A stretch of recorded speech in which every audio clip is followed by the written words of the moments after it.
لا هرجع كي بين دمباش دمي بيشكش كرنا وطنا دم جمير شاشة وداس بيك دجي سارنوچا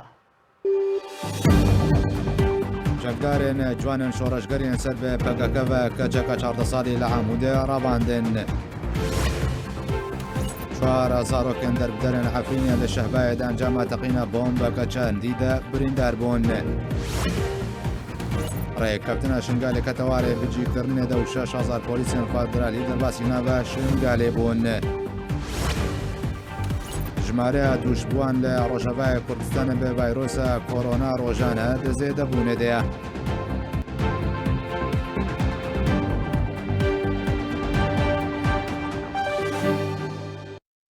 دوباره سلاو ده بردامی رواندنا زاروکان ده لروجاوای کردستان کچکا 14 سالی لسردست چکدارین پاکا که هات رواندن مالباتا کچاروان ابنا به برفین العمری و 14 سالی در ارکیب بانک لتبع رخصتن ناف دولتی و آلین پیوندی دار کرن کو کچاوان بوان بگرینن وکم مالباتا کچاروان دبیجه کچاوان لرکبت حفده و مهل سردست چکدارین جوانن شورشگرین سر به پکا کبا هاتیا رواندن و حتی وکنها چارن ویساوین نزانن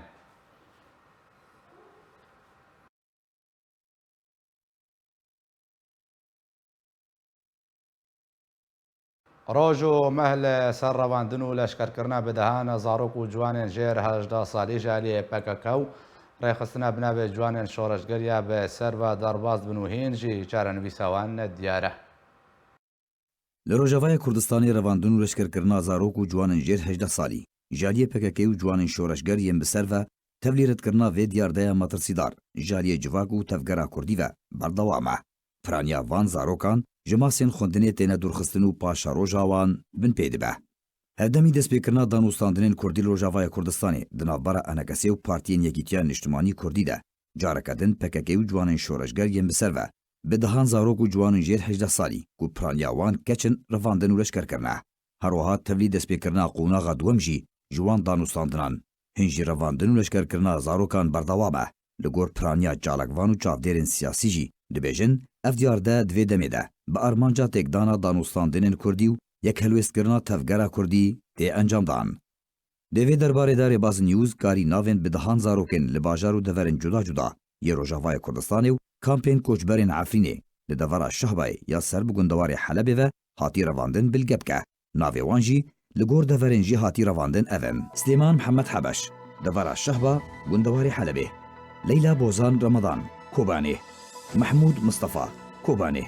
اسماعيل عطونا دوغان حلب شيخ مقصود جاكلين محمد أيوب كوباني قندي ميناس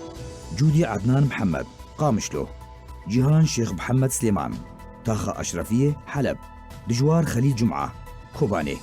عماد محمد حمو كوباني رندا عمر بكر نافجة بلبلي عفرين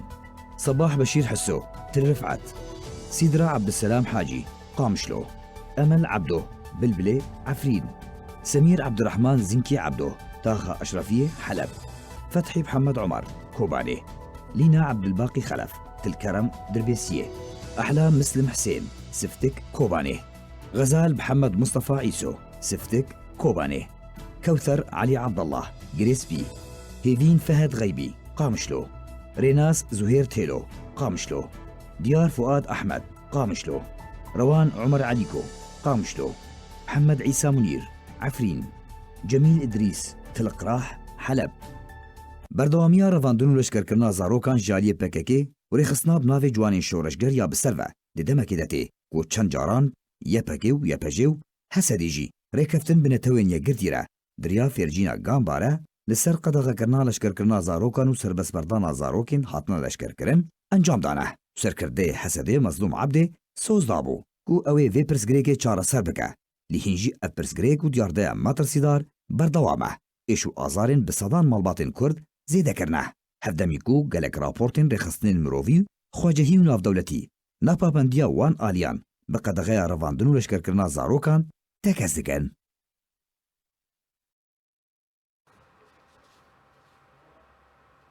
نهاجي زبر خود مجمع دايكا زاروكا روانديا بنابي برفين العمري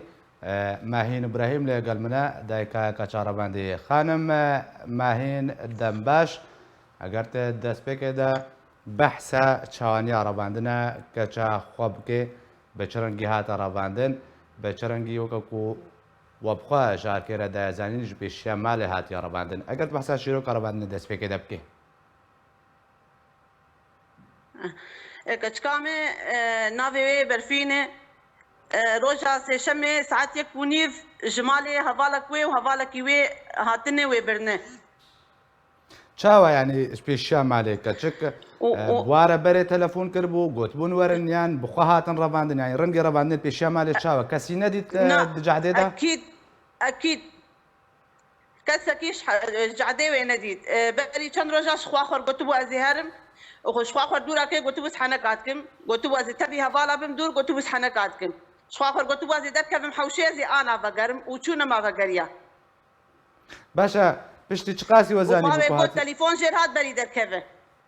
تەلەفۆن ژێر هات بەری کو دەکەوێت kes saet 1:30 got berî derkev telefonek jêr hat û saet 1:30 ji malê derket û piştî wê na ma ber miğrib me nas kir û tevî wan bûye diriya xort û keçek çûye باشە em bînê got yanî باشە em خانم bêbînê û mezlûm Ebdî gotî bera yanî zarokê qasir nekevin nav wan dê em hêvînê got yanî cahilê wan bi eqlê zarokê xelkê nelîzin wan ji rê nebin wan nebin nav xwe نەها پشتی کو وەزانی هاتە ڕەباندن پشتی وا هون چوونە کو دەرێ کو هون شۆپاندنێ بکەن مراجعاکی دەرێوە کرد کو هون کەچا خۆڕە بەگەڕێنن و چ ژوەرە گوتن em çûn navenda yekejêl Amûdê ji mer got nehatî ceme tekmîle em dûrakê em telîfonekê ştexilîn got wallah li Hesekê ye îro diro ez li Hesekê digerim pêş min nakin باش بە چ ڕەنگی دەما تو چیتە مراجعەوە دەستگەهات کرد دەستگەی سەر بە پێدە بە سەر بە پەکە بەوێ درێ یعنی بەس ئەوە گوتناوە نەل بێ دەریا got nelvê derê ey Amûdê ji mir got YPJ got neceme yê tekmîle nehatî bes gibê em wan dibin ji malbatê wan re ê got qasir be û ê Hesekê ez do çûm YPJ pêş min nekirin got dewam tune îro çûm got dewam tune ji nîro pêv wir ez ji nîro pêv çûm pêş min nekirin got her sibê sibeha wir ana sibê dîsa ez ê hem Hesekê ez bêhêvî me got keçika min vegerînin dengê me diri dinyayê giştî ez keçika xwe dixwazim keçika min zaro ye باشە خانم ماهین وەکەکو توشویتە مراجعاوا کرد تەتگوتناوەرە ڕاستیەک دیت کوێ ناشیتەکەیان بتەنێ وەخت کوشتنە تەدبن وتن حتا کوت مەلەل تەرچێ بن بێژن والله ji mir got got hevalê hevalê keç nelvêdene got bes gihat got çûne ketine civînê de bes bi civînê derketin wê pêş tekin û ez carek diçûm got her dîsakê nehatin her sibê wer yani dîsa du cara pêş min nekirin bes got qasir wê te vegerîn ez dixwazim keç kamil min bivegere باشە خانم ماهین نەها تەنیەتە تە چ بکەێت کی دەرێ بەگەرێ بانگا خوات دەگەهێنە کی تەداخوازش کیت کێ کوچارە نویسە کەچاتە بتنەخویا کرێ ez dixwazim got bikê hemû cîhanê û dengê me li dinyayê gişî bela bibe got ez keçika xwe dixwazim keçika me li min vegere ez tiştî naxwazim ji dinyayê bes keçika me bela ji mir bîn باشە مواریدێ کەچکاتە خانم ماهین کەنگی دایک بووە مawalîdê keç بەێ ji Amûdê dayîk bûye û 24 meha heşta 2008 یعنی تەمەنەوێ هینا نەبووە چواردەژی ئەگەر 2010 12 ساڵە باشە دچوو دبستانێک کە چاتە یعنی دەما کول مالێ بوو دچوو دبستانەیان نا مدرسێ ئیسال dibistan nexwendî na neçû medresê îsal dev ji medresê berda neçûm دەبخۆ چ شغلیت کە ne îsal çû ne par çû hed û sala jî neçû کارێتە ez چییە şixulî nakim ez zarokê xwe xwedî dikim û mala xwe karê min zarokê min in hew باشە پەیوەندیە کە چاتە چاوە بوارەچی بوو ینی چاوە گەشتنە ناوە مالاتە حتاکو کاربن ئاقلێ وێژ ڕێ ببن bi xwedê ew nedhatin ceme reqema telîfona keçika me anîne û bi keçika me riştexilîn û keçika me ji rê biriye ev keç û xort hûn bixwazin zê sûretê wan ana ji we bişînim ئەگەر بشێنێ پشتی بولتەنێ ئەمێ بەڵا بکەن ینی ئەو هەردوو کەسن و کە چاتە ڕەباندی تواناز دکە ینی بناب از ناوی کچکی بهاره از ناوی لاوک ناس ناکم خەلکێک بس و صورت دەرێنە دیوان جمر هاتی انه افانا دوار چیه خەلکێک و دەرێنە ونشتين بخوا خەلکێک و دەرێنە حسكي حسكي حسكينه باشە خانم دەما بەس دیسە بەگەرمە پرسا خۆیان دەست پێکێ یعنی دەما و کەچاتە دەبێت خێنی ڕەواندن یعنی جیران ئەو سەیتەران بێژن یەک و دنابە باژارێ عمودێدا نەدیتن ئەو کەچک هااتێ ڕەباندن کوتوەکەت بێژی ئەمرێ 12 ساڵە بتەنێ ئەگەر مادێ 2010 بێ نا كسكي نديتيه نيرو يكون نيب خلقش ندري خدنا كسش دربتنا يتشوي كچكان باشە خانم ئەم بهێبینەک و گوتناوە بتارە ڕاست بێ و کەچاتە بەگەڕێنە نیشتەرە لێ وەکەتت بەجێ زوە هەردوو کەسان ناستکم ێ کوڕەباندن یعنی کارێوا چییە؟ کارێ لەشکەریە سەربکیوەنە كاريوان اوجي تبها بالاني واوجي جاهلن وزاروكي خلقيش ريد بن يعني تشكي مزنات يتني اف جاهلي وان زاروكي خلقيش ريد بن باشە خانم بتەرە پەیوەندیەدا بەردەوام بن سبەژی مێ دۆساتە بشۆپێن کات چ بتەرەچی بوو گوتنتە سبە مێ ناشیتە بکنێ بتەرە بەگەڕێنن کیژاو جاشتە گوتنی ناشتە بکنێ بتەرە بەگەڕێن وسبا ازدي ساقسي هرم حسكي ودي ساكي جوار ايه هفالي ايه هفال جمرقوت وسبا جوار بيدكي وهفالي كشرونن وتشخور جابنا الجمع بي ويبتدن كشكاته ببورە یان یە کەچکاتە شتەرە بەگەڕێن یان بەسی ناشیتەکەن نا بو وقت الجمع بي قاصر بي وكشكاته اشترفه قريل باشە ژوولۆ قاسرتر خانم والدێ 2010 و 12 ساڵیە ینی ئەوێ بەرپرسێ وێ درێ کوپتەرە داخوی ینی نەخواندەوانە نزانێ بخوێنێ موالیدێ کەچکێ بخوێنێ ئەو مەسئولێ واکو چووی جەمێ أنا خوندوانە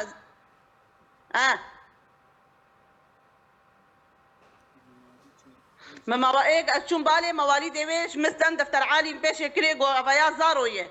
جو بس بالجمع بي مكشكات بشعبي خوب تدن باشە ئەگەر نەرجەم وابێ نەرجەمووی بخوا بێ ینی بربنە جەهەکی دی دڤردا ئەوێ چ بکێ إما از نزانم أقول جمع بي وأقول جمع بي أم يبتدن وقت قلنا الجمع بي جات شخور أزيريك دي ببين دن أزي خبابي من كدن حتى جو بس أز خوازم كشكامل زاروي كشكامل بي عايشة یعنی ئەو جهت لێ کوێدا مەکتەبە خاسەک و زارۆکات بەگەڕێنێ قاسرات بەگەڕێنێ یان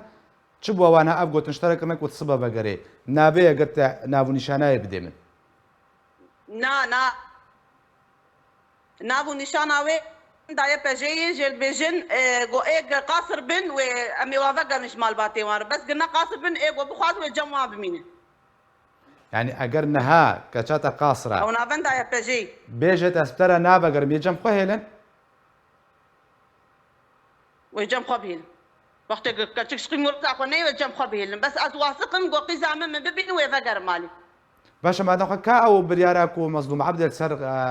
ئەمزەکریا هەرێکی قاسر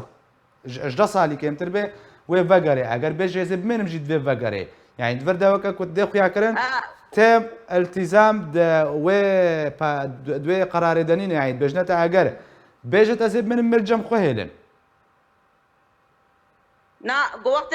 كتشات الجمع بين ام يشتر بينن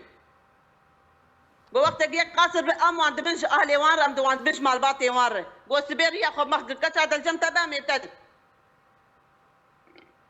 باشە خانم ئەسایشە عامودێ ئەو ئەسایشە دەوروبەرە کو عامودێ برێبەت بێیانێ هونە چوونە جەموە واچ ژوەرە گوێ عامودێ بخوا ام نتون جمع اصايش عمودي ام يعني ام بيجن ام يسبها جمع اصايش عمودي ميجير بيجن بس ام تشون نافن داي بجي عمودي قلنا جمعي بيش معناك قلنا جمعي باشە گەلک سپاس بۆی خانم ماهین براهیم دایکە کەچا ڕەڤاندی یا تەمەنێوێ بتەنێ 12 ساڵ وەکو دایکاوێت بێژێ موالی دەوێت 2010 هەرچەندە مەگۆ 14 ساڵ لێ بخۆ 12 ساڵ دەکێ کوتلگەمە بووی ناوێت کە چکارەڤاندشی بەرفین عومەریە سێشەمە بوری هاتیە ڕەڤاندن هەفتەهێ مەهێ سبەژی خانم ماهین مەبتەرە پەیوەندیە بکەن دۆساتە بشۆپێن کا ڕاستێ کە چاتە تەڤەگەڕێنن یان نە بەس وەکو جهێ گومانێت گوتنەوەدا ئەگەر جەموان بێ ژەبەر تەقینە ماینەکە چەندی لێ گوندێ شێخ عیسایە دەردۆرە حەلەبێ 4 زارۆکێن کوردێن دەربدەرێن عەفرینە ڕۆژاوای کوردستانê birîndarbûn ji ber tundbûna birînên zarokekî lingewî hate birîn herwiha rewşa her sê zarokên din jî arama. Di navbera dem û demekê de koçberên Herêma Efrînê ya Rojavayê Kurdistanê dibine qurbaniya teqîna mayînên ku li Şehbayê ya li derdora Helebê hatine çandin. Di bîstî mijdarê de 4 zarokên Kurd yên Efrînî li Bakurê Helebê ji ber teqîna mayînekê birîndar bûn. Weke ji dereke taybet ji arkêre dayazanîn ku derdora demijmêr 12 Nîvro li gundê Şêx Îsiyê navbera bajarokê Til Rifet û bajarê Ezazê de 4 zarokên Efrînî ku ji yek malbatê ne rastî teqîna mayîneke çandî hatin. Di encamê de birîndar bûn û ji bo nexweşxaneyê hatin veguhestin. Heman jê derê amajebûyekî jî kir ku her 4 zarok ji gundê Merwaniyê yê navçeya Cindirêsê ya Efrînê ne bi navê Nebî Qaziqlî Mustafa û Nazmî Mustafa Bekir, Diyar Mustafa Bekir, herwiha Nebî Mustafa Bekirin. Dema zeytûnên bermayê ji demsalê ji xwe re berhev dikirin rastî bûyerê hatibûn. Heman jê derê tekez jî kir ku yek ji zarokên Kurd lingê wî hate birîn. Herwiha her sê zarokên din rewşa wan ya tenduristî aram e. Ji ber operasyona leşkeriya Tirkiyê li ser Herêma Efrînê di 21 çilaya sala 2018 de bi 10 hezaran ji şêniyên Efrînê ji ber êrişên esmanî û bombebaran û topbaranê raviyan û berê xwedanê Şehbayê û taxên Şêx Mexsûd û Eşrefiyê ya Helebê serbarî li hin deverên din bicî bûn. Li Şehbayê 5 kamp ji wan re hatin vedan û beşek din di xaneyên Kirê de li Til Rifet, Dêrcmêl û gundên Ehrez û Ezazê de rûdinin. Di rewşeke xerab de dijîn û çalakvan wan koçberan wekû dîlan binav dikin. Ji ber ku rêveberiya peyedê nahêlin ku ew koçber ji kampan derkevin. Bi ser wê de jî herdem û demekê de dibine qurbaniya teqîna mayînên ku li derdora kampan hatine çandin, herwiha beşek ji şûnmayên Daişa terorîstin. Aslan Raşo biraya welatiyê Kurdiyê ravandî Neşet ku ji gundê Hesendêrê Efrînê ji erkêre behsa çawaniya ravandina birayê xwe ji aliyê PYD ve li taxa Şêx Mexsûd Helebê kir û got ku PYD tometa mîtê Tirkiye bi birayê wî ve sepandiye û piştre binçavkiriye û niha rewşa wî ya tenduristî nebaşe û agahî jî li ser tunene. Efrînê bû kêm endame rexekî wî şelale nisp şelalî lê dayê. Me rê kir Tirka teqrîbî defterek dolar me da qaçaxîciya Cêşil Hur me rê kir Tirka. Piştî Tirka me cer xwanê îcar kir. Zorikî wî yek 4 salî ye, yek 6 salî ye biçûkin şîr û hefide me cer dikirin mesafê wî me Hemîdî şarjera. Piştî wî vegerê Helebê, piştî hat Helebê piştî 10-15 roj hat girtin. Pêncî çara heta niha teqrîbî 7 nîv heta niha em 6 nizanin. Berê hêvê derdîk me lê dida ji ber şelalê nisf şelalî kom meşe niha hêvê 4 derzî em didin hev derzî biştî 5 hezara em jê re dikirin û em pere dişînin. Kesî me li Helebê nîne xwîçka min wê re heftê derdîkî dibêje re ka ew lê dide lê nagin em nizanin. Bes hevalê wê ê derketine gor mehlumatiya tijma re godeyî gelekî xerab e. Yani lenge raxki wî şikestiye. Hingî lê dane şikestiye lenge wî. Birayê bij Efrînê daxist Tirka vegerê Helebê got timîtê Tirka û Cêşil Hur wan terekîrî vêre. Tawtî mehlumata bide wana. ڕاوێژکارێ سەرۆکە حکوومەتە هەرێما کوردستانê بۆ کاروبارê Kurdên Êzîdî dibêje Hewlêr û Bexda hemahengiyê bêhtir dikin. داکۆ ڕەوشە شنگالێ ئاسایی بێ و گروپên çekdar jê werne derxistin. Şêx Şamo rawêjkarê Serokê Hikûmeta Herêma Kurdistanê ragihand ku lê gorî gotinên cinên Plasxart nûnera netewên yekgirtî li Iraqê ji destpêka meha 12 ve Kongreyê Eştewayiyê lê şingalê werê sazkirin. Herwiha Şêx Şamo dibêje dema sazkirina Kongrê Eştewayiyê li şingalê pêwîst e grûpên çekdar ji şingalê werne derxistin û dosya ewlehî ڕادستی پۆلیس وەرێکردن. ڕاوێژکارێ سەرۆکە حکوومەتە هەرێما کوردستانê دازانین ku niha 2 لیوایên polîsên federal çûne nava bajarê Şingalê û پێشترا قایمەقامێن و بۆ شنگالە بێوەرێ دیارکردن و بە دەرکردە پەکەکەژە شنگالێ ئابادانی وێ ڤەگەرێ و ئیدی وڵاتیان شنگالەژە ئالیە چێکدارن پەکەکە بە نایەنە ڕەباندن و بن چاپکردن.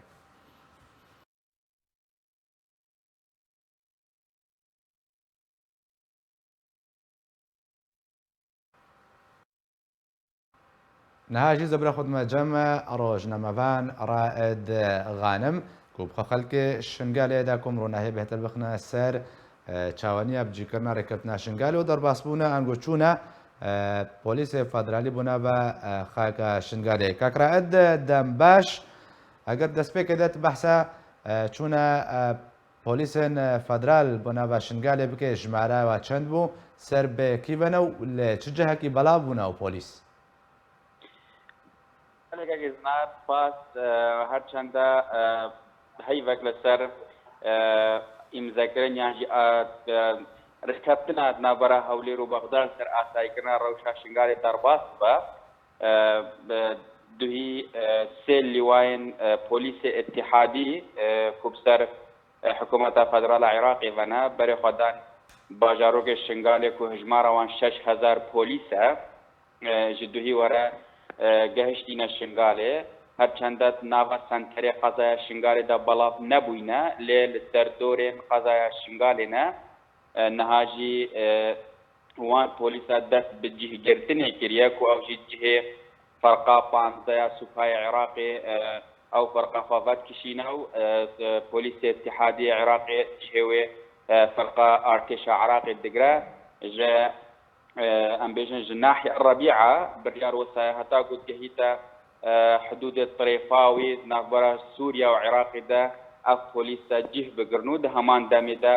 خاڵن خۆیان هەندێک خاڵن خۆشی لە ناحیە سنوونێ و هەروەساد ناوبەرە قەزایە بەعاج و قەزایە شنگالێدا بجیه بگرن و دیسانێ مەلەفێ ئەمنی قەزایە شنگالێ وەک دەستپێکە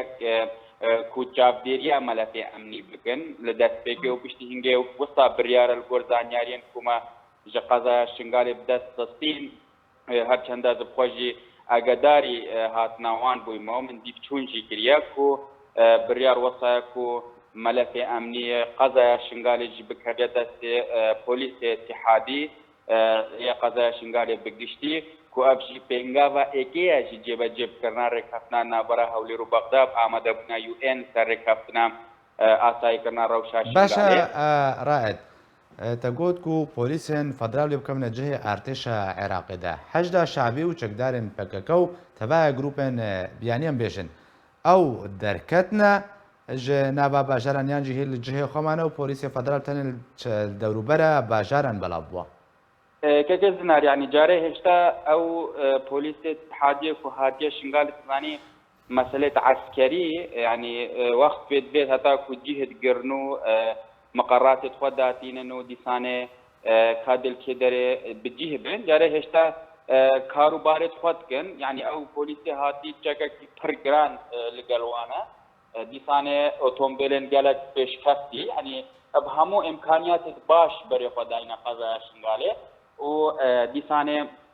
ew firqa panzeya ku xwe vedkişîne û ew polîs cihê wan digirin hêşta wê firqê yani berê xwe nedaye çê cîhan biryar wisa ew jî cihekî bêhête bicihkirin vêca em nizandê çita qeza beaç yan dê ziviriya parêzgeha neynewa yan ji wêr şingalê mîne lê xelkê şingal gelek dilxweş bûye bi hatinawan û dîsanê ئەو هێزن کو تبەحسێ لێت کی وەکو هەبوونا پەکەکێ و دیسانێ حەشتا شعبی وان جارێ هێشتا چ تشتێت فەرمی دەفوان بۆ لێ نەبووینە یانجی چل بوو تەفگەرێن نەڕازی بوونێ چێ نەبووینە ئش بەرهاتنە شرطە اتحادیە بۆ داڤەرا شنگالێ لێ کەکزنار ئەو پۆلیسێن کو هاتنە شنگالێ ڕاستیژی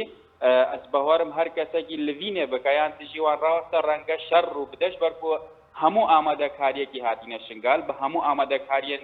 چەک و تەقەمانی ئۆتۆمبیلا و دیسانێ هێزێک سەربازێک گەلێک ئەبڕێک و پێکە یعنی ڕەنگە پشتی هاتنا حەشدا شعبی و هەتا vêgavê xelkê şingalê tu hêzên wisa birêk û pêk li şingalê te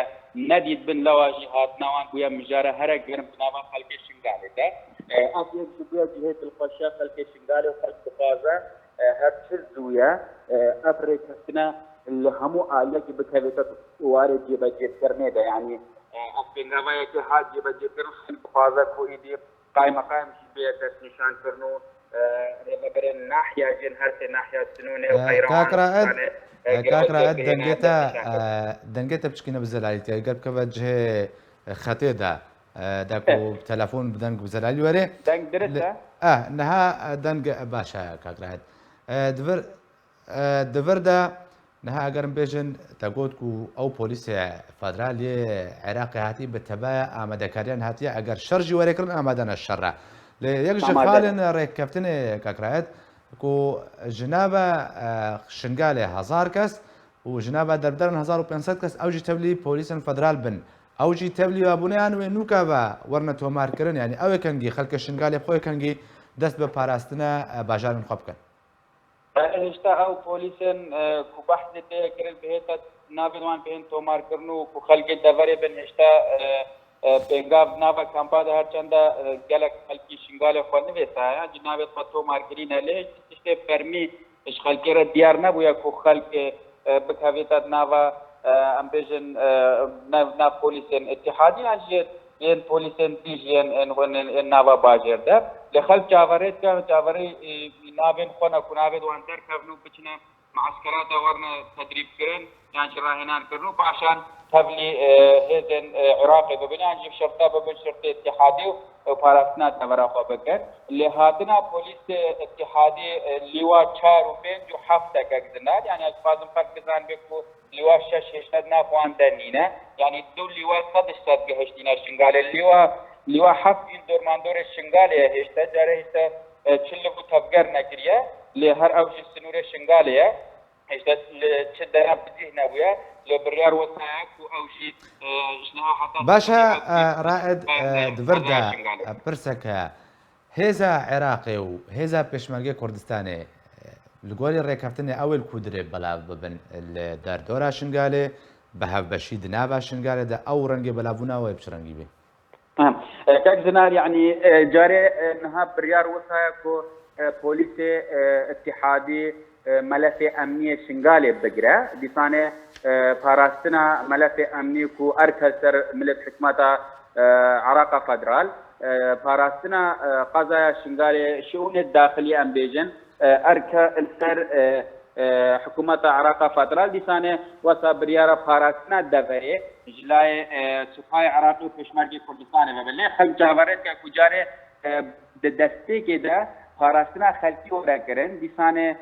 پولیس روشا شغال آسایی بکن او علینا شرعی او هبونا چقدار شغال د فوجهن حکومي بین والا کرن پولیس د بجه ببا پاشان وصا بريار کو ایدی امجی سنور قضا شغال جوار پاراستن دا کو خلکی کو بتریا 6 سالت ناوا جیانا پریشانا آواربونه دا وگر یا سرمانو خالد باشراد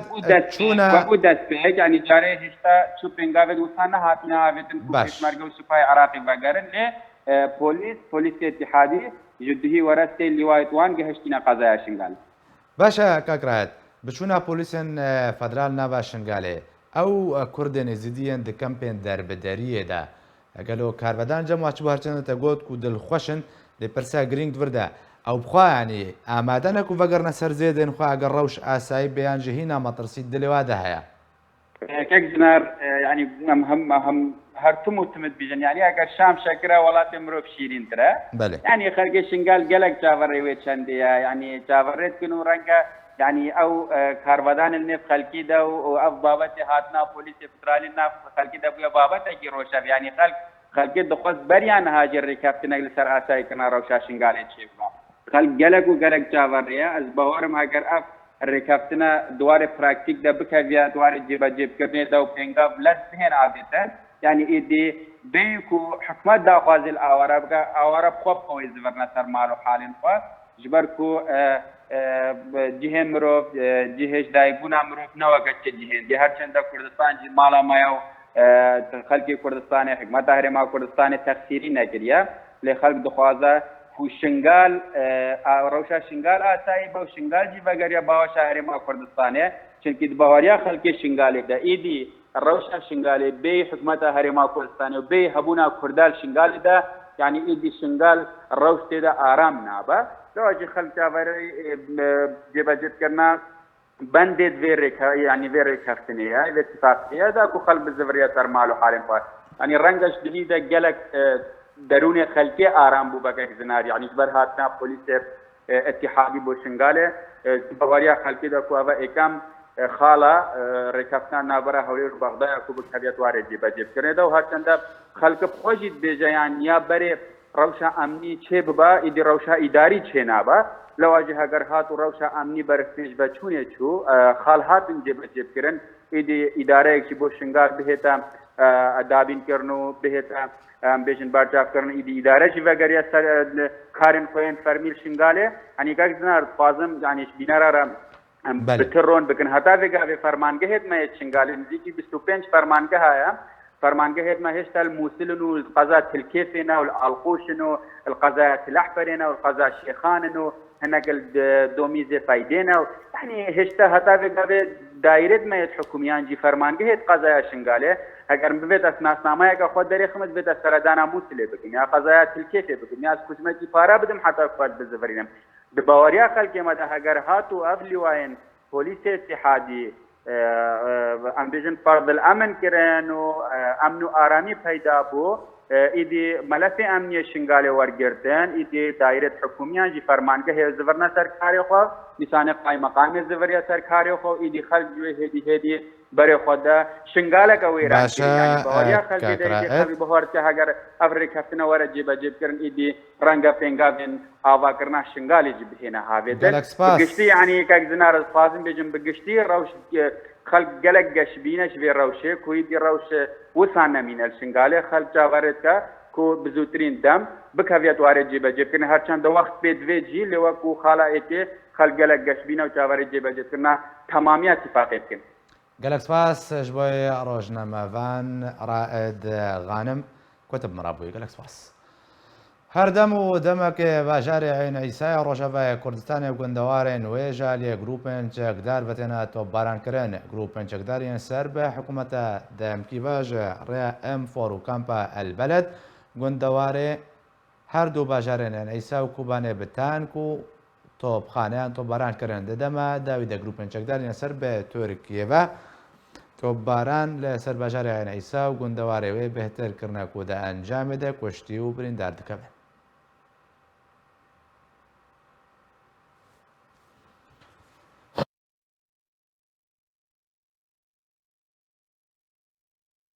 روج بروج و آمارن توشبونه به کرونا لسرانسری سوریه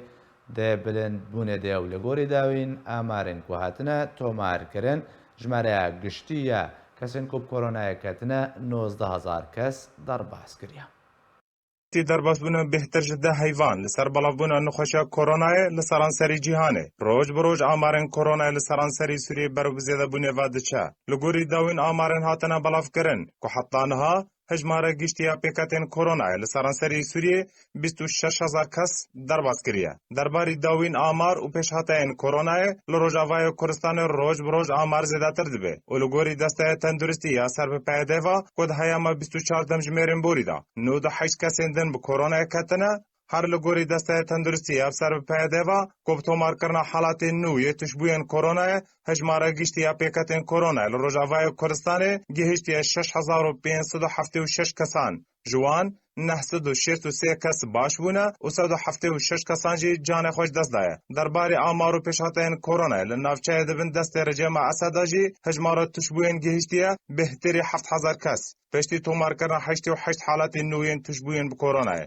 داخویانا که دا وزارت تندرستی رژیم اسد راگهان کد هیام 24 دمجمیرن بوریدا 88 کسین دن به کرونا کتنه و 5 کسان جان خوش دست دانه و 56 کس دیجی به تمامیش کرونا باش بونه لگوری داخوینا وزارت تندرستی رژیم کو به اوای هجماره گشتی پیکاتین کرونا لدورن جیر کنترل اویدا دگهجا 7,079 کسان جوه هجماره 2986 کەس تەمامی باش بوونە و 368 کەسان jî canê xwe ji dest dane. Derbarê amarên koronayê û dawî pêşhateyên wê li deverên jêr kontrola obsesyona Sûrî jî hejmar roj bi roj zêdetir dibe û ya herî dawî jî pêketina 307 kesên nû bi vîrusa koronayê. Di vê derbarê de programa hûşyarî û bersivdana nixweşiyan di daxuyaneka xwe de ragihan ku di heyama 24 saetên borî de 307 kesên din bi koronayê ketine û 253 kes baş bûne û 5 kesan jî canê xwe ji dest daye. Li gorî daxuyana programa navhatî ku heta niha hejmarek giştî ya pêketiyên bi vîrusa koronayê li deverê dibin kontrola obsesyonê piştî tomarkirina halatên nû gihîştiye 13848 kesan. Ji wê hejmarê 5344 kes baş bûne û 177 kesan jî canê xwe ji dest daye. نرخ دلار ئەمریکی لە هەمبەر لێرەیە سووری لە بازارە ڕۆژاوای کوردستانی ڕۆژانە ئانگۆ هەر دەمژمێرێکی دەگوهارتنێدەیە لە بازارێن ڕۆژاوای کوردستانی ئیرۆ نرخی 1 دلاری ئەمریکی لە هەمبەر لێرەیە سووری بە 2790 لەیرەی تێفڕۆتن و بە 2780 لەیرەی تێکرین و نرخی زێرژی عیار 21 بە 145,000 لەیرەی لە بازاران تێفڕۆتن.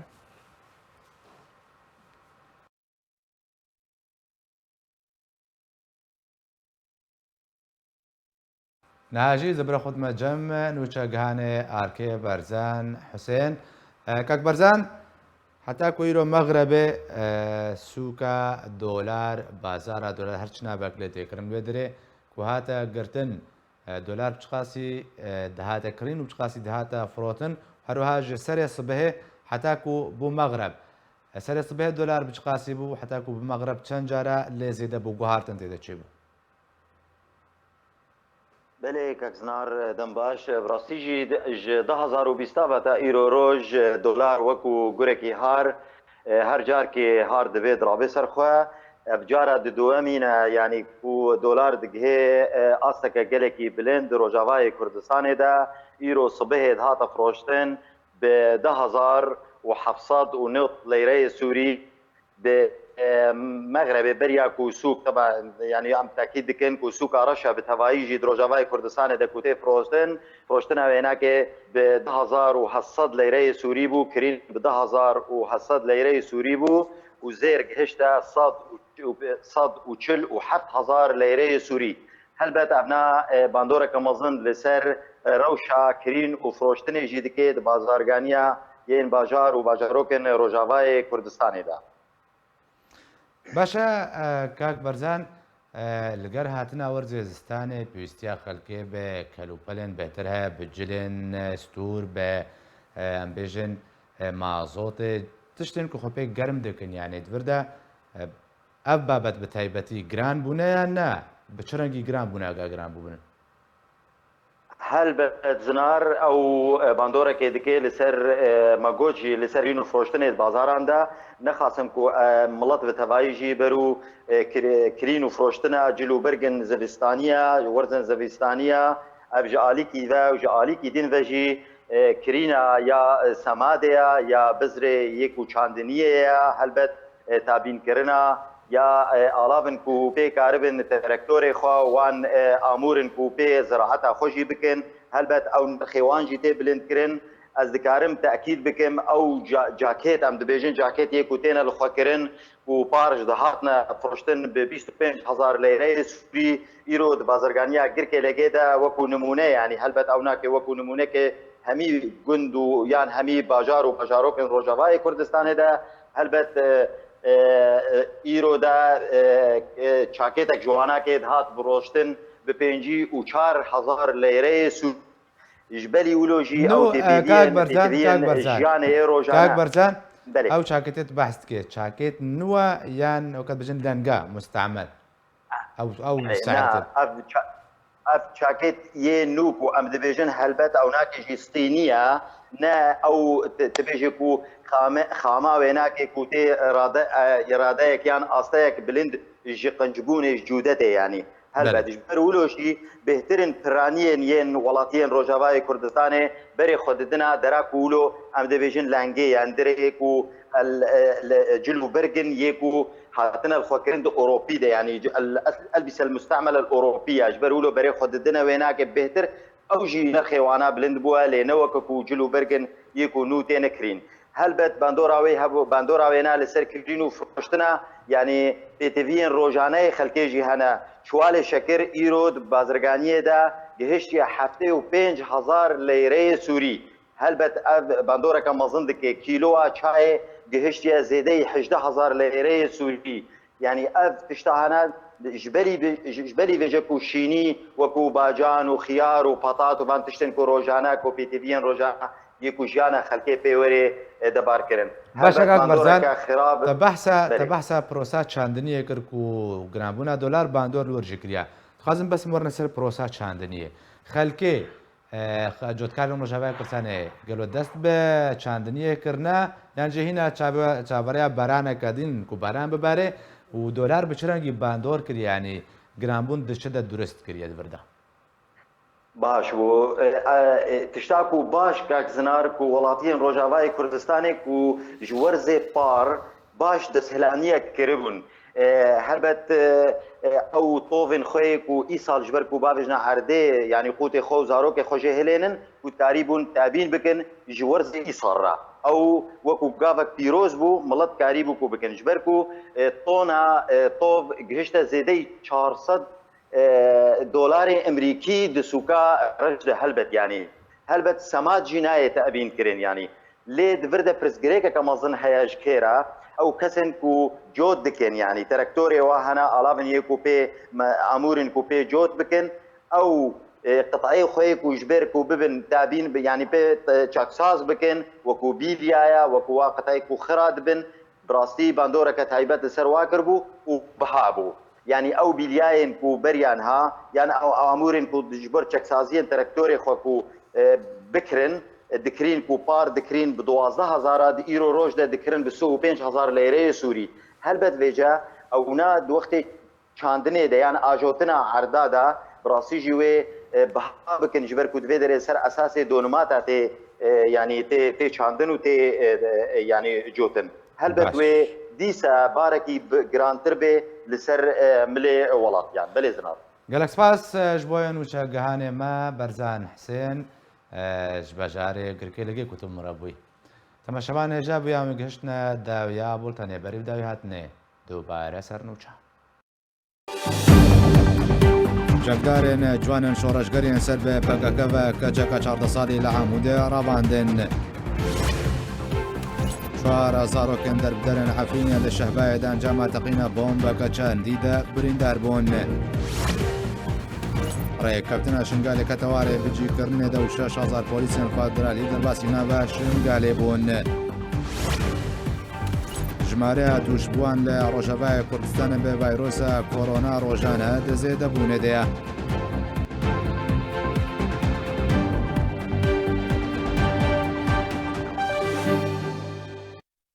هر شاد به